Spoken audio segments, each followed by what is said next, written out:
Assalamualaikum warahmatullahi wabarakatuh. Jirtu akkam nagaa keessan fayyaa keessan uummata qashee akkam nagaa qabdu fayyaa qabdu. Viidiyoo keenya asuma like gochuu, share gochuu, subscribe gochuu akka hin daganne har'a tolan isin qabadhee dhufee waa'ee yaaddoo sabaa fi akkasuma amboo tuumamaa jedhama gurbaa san jechuudha. Akkuma asirratti argitanitti gurbaan sun nama hamaa keessaa kan tokkuma. Saba maalii qabamee maaliif hidhame kan jedhamu immoo imicaa Tasliimaa jedhamtu duraan isa bira turtee mallaqiisa irraa nyaachaa ture.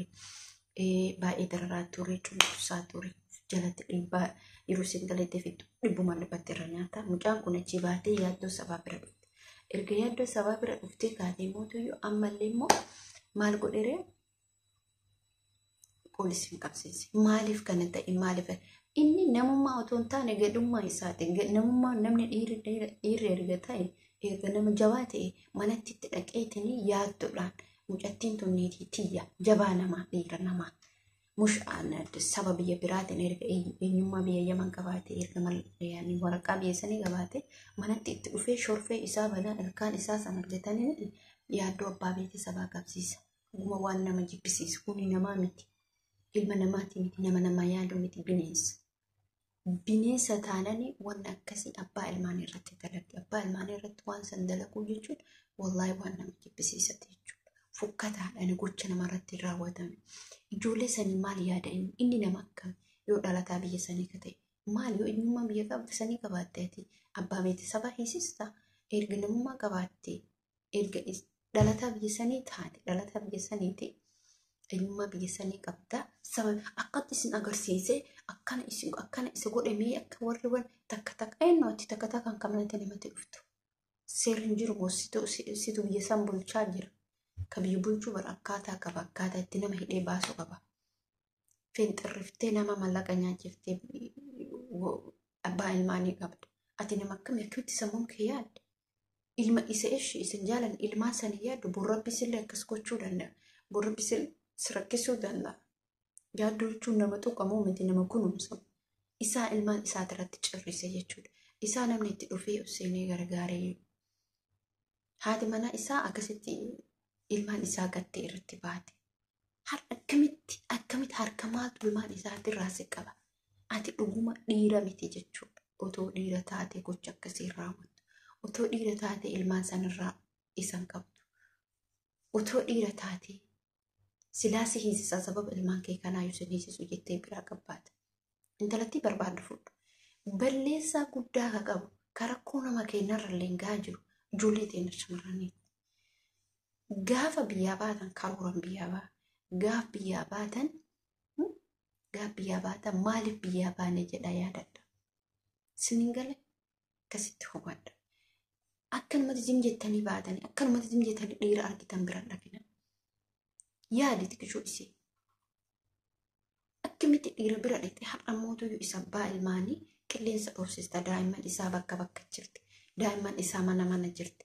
Waan fedhillee ta'u namni biyya ambaa kana keessatti dhiisate biyyu keessattuyyuu ilmoo namaan jaalatu waan fedhe ta'a malee. Isi warroonni Yaman akka Fatiyaa akka Bulloo Shawuu warroonni achi keessa jirtan ijoollee isaa gargaaraa fi garuu gurbaa kana mootuyyuu akka inni yaaddoo gadhiisisu dirqama qoosisuun isinirra jiraate jechuudha.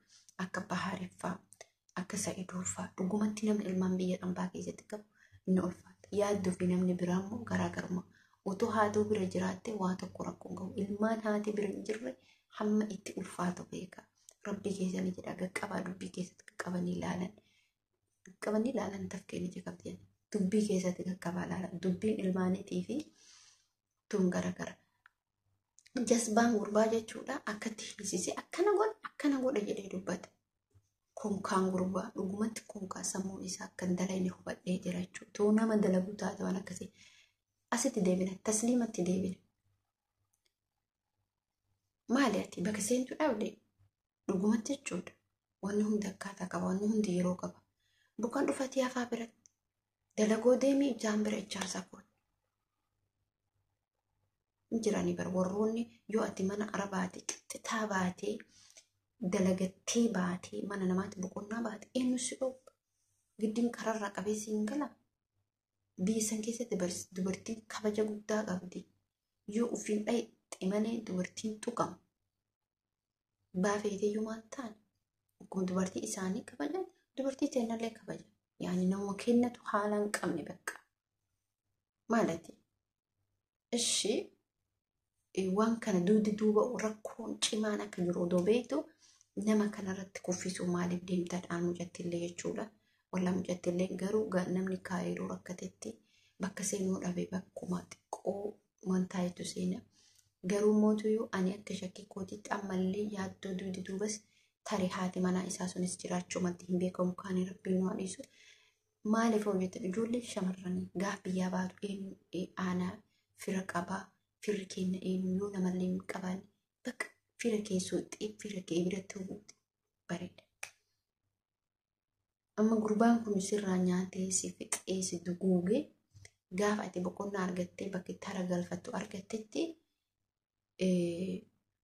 ka'ee inaaffallee na fakkaata akka keessatti kuni maallee naafa miti. Kuni dhugumatti hin beeku dhugumatti namallee natti fakkaatu nama akka inni itti yaadu.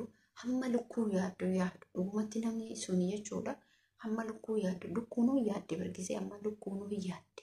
Garuu namni sun hanga lukkuu yaaddu dhabuun isaattu har'a abbaan ilmaanii mana hidhaatti darbee kanarraa viidiyoo waraaba jechuudha. Hin qaalayyuu ati akkami sammuun ta'e akkami tarra waan tana si goosiftu takka mana isinitti dhufa. Masuulaa. Takka mana dhufa ofiyyuu kun jazba takka mana dhufa. Mana keessaa jarri sitti deebi'ee si qabuu dandeetti bara hamma ta'e eenyummaa biyya sanii yoo qabaatte sitti deebi'anii si qabuu danda'an. Kanaaf ijoolleen kennaa shamarran jabaadhaa uf eegaa namarraa gura dalagadhu jiraadhu humna qaba. Mallaqa keen kenneen maaltu mallaqa keessa kennisiisa? Maaltu bitaa mirga si oofsisiisa? Namoota akka Fatiyaa kana dubartiin hedduutu jira jechuudha. Yoo fakkeenyaaf Sa'idoo fudhadhaame Sa'idoon namoota hedduu qabee deemaa ture. Nagaan kabajaa hundi isaa fakkeenyaaf Mustariyaa Marroo Shawuu ammoo afnaan jechuudha. Namoota hedduun biratti teessisanii qabaa turan jechuudha. Garuu hundi isaaniitu ijoolleen sun waan keessa jirtu wayi beeknaa yeroo bituu isaa hojjetanitti waan akkasii ture. Ijoollee teennaa nama laalladhaa zimjettanii kama argitanitti lixinaa zimjettanii bakkuma argitanitti liqin jedhinaa zimjettanii bakkuma argitan hin seeninaa. Eenyummaan isaa maal? Ishee erga nama qabaate erga achi keessatti dhalateen kana ajaa'ibe. Maatiin isaa sun akkami? Moo maatiin isaa biyya biraa jiru? Hin beeku amma fakkeenyaaf obsate namachitti dhalatee kaan hin beeku laala. Hin beeku garuu achumatti guddate na fakkaata aman sanitti hin beeku wallaa. Ijoolleen biyya sanattis guddatanii aadaa safuu beekanii jiran. Irguddinni namni kenna waan ni bade amma dhaadannaa yuutuub irraati walitti dhaadatu. Akkanasi godha akkasi godha jedhanii walitti dhaadatu. Wallaa ana kuni gadi nan bu'u. Namni tokko gaafa wanni tokko galu asirratti ol bahee doon ta'an waa hunda keessaa walii fixata. Seera walii fixata. Gurbichi walaam intalatana yoo finaafi malee fuudhaaf hin barbaadu. Yoo barbaade immoo naa deebisaa jedhee seeran deeffata. Akkama aadaatti garuu nama aadaallee beekuu natti fakkaanne kun salphataan. Kanaaf akka naafaadha akkasuma fakkaata. Garuu wanni inni raawwate waan baay'ee nama gaddisiisu waan baay'ee namatti dhagamu. Har'a ijoolleen tuni garagaratti facaate. Ani barkanaa jaalle haatumti ijoollee tanaa tuni qalbii akkamtu isii mana namaa dalagee bula. Irriba akkamtu isii bakka rakkinni ni qabdi yookiin rakkinni isii akkuma rakkattettus ta'e ijoollee tana keessattuu biyya ambaa keessatti ijoollee tana akkatti darbitee har'a ji'a sadaffaaf deemte na fakkaate. Lamaffaa ta'e sadaffaa ta'e hin beeku. Darbitee akkamitti teetti? Barna ajaa'iba dhugumatti sirrimatti na ajaa'iba. Wallaahi rabbiin kee haa taasisu. Yaaddoommoo dhugumatti ijoolleen isa baay'ee nama yaaddessiti. Baay'ee miti. Kanarra ijoolleen lamaan baratti. Kanarra daa'imni sanuu amala qaba. Ni akkam godhan. Namni ammaa Fatiyaa yoo taate malee namni biraa ani nurra talleen jedhu. Haa ta'u garuu achi mucattiin sun Tasliimaa jedhamtu sun bira jirti. Balaa kana hunda ka dhala isiidha jechuudha. Balaa kana hunda ka dhale Tasliimaadha. Tasliimaan obboleettii tiyya. Akka ani si dhaamsa qabutti iseedhaan mala kee ilaalladhu. Iseedhaan mala kee ilaallachuun mana arabaan dalagoosee, mana namaan dalagoosee achi hin bahin. Yoo baate mana tokkotti abbaa ijoollee kana cinqe dhugumatti ilmaa fi wanni biraa garagara daa'imman biyya ambaa keessa jirtu ni ulfaata. Kanaaf dhuguma isiniin jira obboleen kiyya. Ani akka yaada kiyyaatti mijattii isaan kana yaadaaf garuu bakka dhaabattu illee dha'uu dhabdu. Bakka dhaabattus yoo dhabde dalagootti deebi. Yoo inni manatti deebi'ate dalagootti deebi. Maaliif dubbiin dubartiin kaatu battuudhaan hin sodaadha. Maaliif garannas beelufti waan taateef. Kanaaf obboleettii tiyya Tasliimaa Rabbi rizqii haa kennu. Isattuu heerumta. Isattuun heerumtu mana namaa seeniti dalagadhuuti Fatiyaa fa'aa biratti bu'e. Yookiin nama biraatu ilaallatu bu'e. Maaliif har'a isa ijoollee tanarraa qabanii ani wallaahi natti dhagama. Akka isinitti dhagama. Wallaahi daa'imman haadhaaf abbaan yaani mana keessatti hin ulfaatte ijoollee qabu. Ambi hoo hangam namaa danda'a. Bira dhaabbattaa isin jechuu barbaada namoonni yaada qabdanii fi namoonni eega qabdan marhabaa isinin jedhee jira. Yaani wala waan hunda Rabbi haa laaffisu isin jechuu barbaada. Isallee Rabbiin nagaan haa baasu. Namicha jazbaa kanallee Rabbi isa haa qajeelchu. Akkas isin jechuu barbaada. Assalaamu alaikum warahmatullaahi wabarakatuh.